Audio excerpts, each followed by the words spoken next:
सोने चांदी से नहीं किंतु तुमने मिट्टी से किया प्यार, हे ग्राम देवता नमस्कार।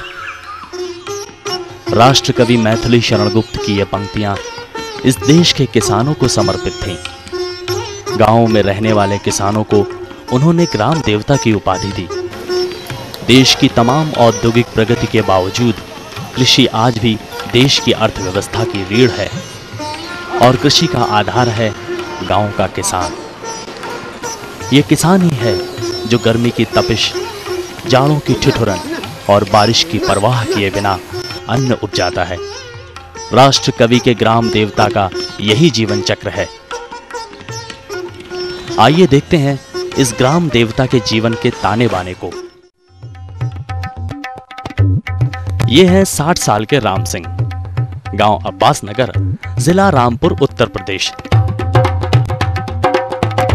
राम सिंह का बचपन और जवानी खेतों की मेड़ों पर बीती और अब बुढ़ापा आ गया। राम सिंह ने न भोर देखी न शाम, देखा तो बस अपने खेत और खलिहान। इनका जीवन फसलों की आवाजाही में ही कट गया।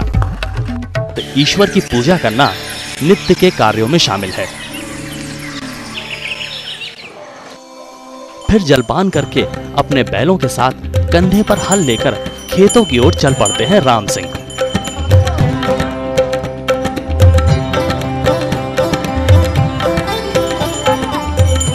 राम सिंह के लिए खेती का तरीका अभी भी पुराना है। खेती में बैलों का उपयोग इनकी अर्थव्यवस्था से जुड़ा है, क्योंकि खेती में आधुनिक मशीनों का उपयोग काफी महंगा है।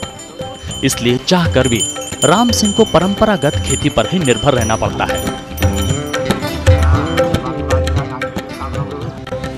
दिन के करीब 12 बजे राम सिंह के घर लौटने का समय हो गया है।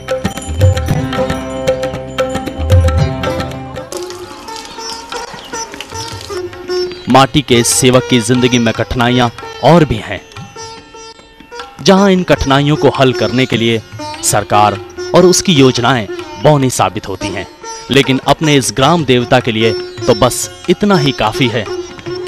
दुख नहीं कोई कि अब उपलब्धियों के नाम पर, और कुछ हो या ना हो आकाश सी छाती तो है।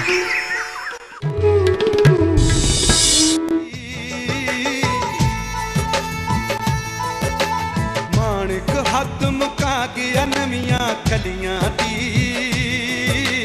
मुड़ मुड़िया सतावे पिंड दियां गलियां दी, पिंड दियां गलियां दी, पिंड दियां गलियां।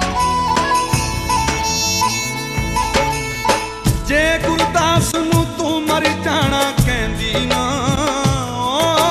नी माए मेरीए, जे गुरदास नू तू मर जाना कहंदी ना। और इन सब से निपट चुके तो रुख किया गांव की चौपाल की ओर। रड़क मारनी पैंती सुर में डलियां दी। ये है धूड़कोट गांव की चौपाल।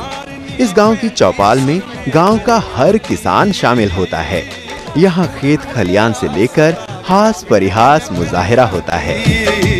पिंड दियां गलियां दी, पिंड दियां गलियां दी, पिंड दियां गलियां नू जोड़ स्पीकर लगने। सरबजीत चौपाल गए तो घर की महिलाएं अपनी आस पड़ोस की औरतों के साथ फुलकारी का काम करती हैं।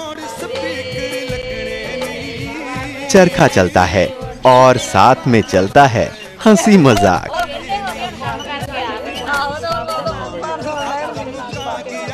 और अब दोपहर में थोड़ी देर आराम होगा।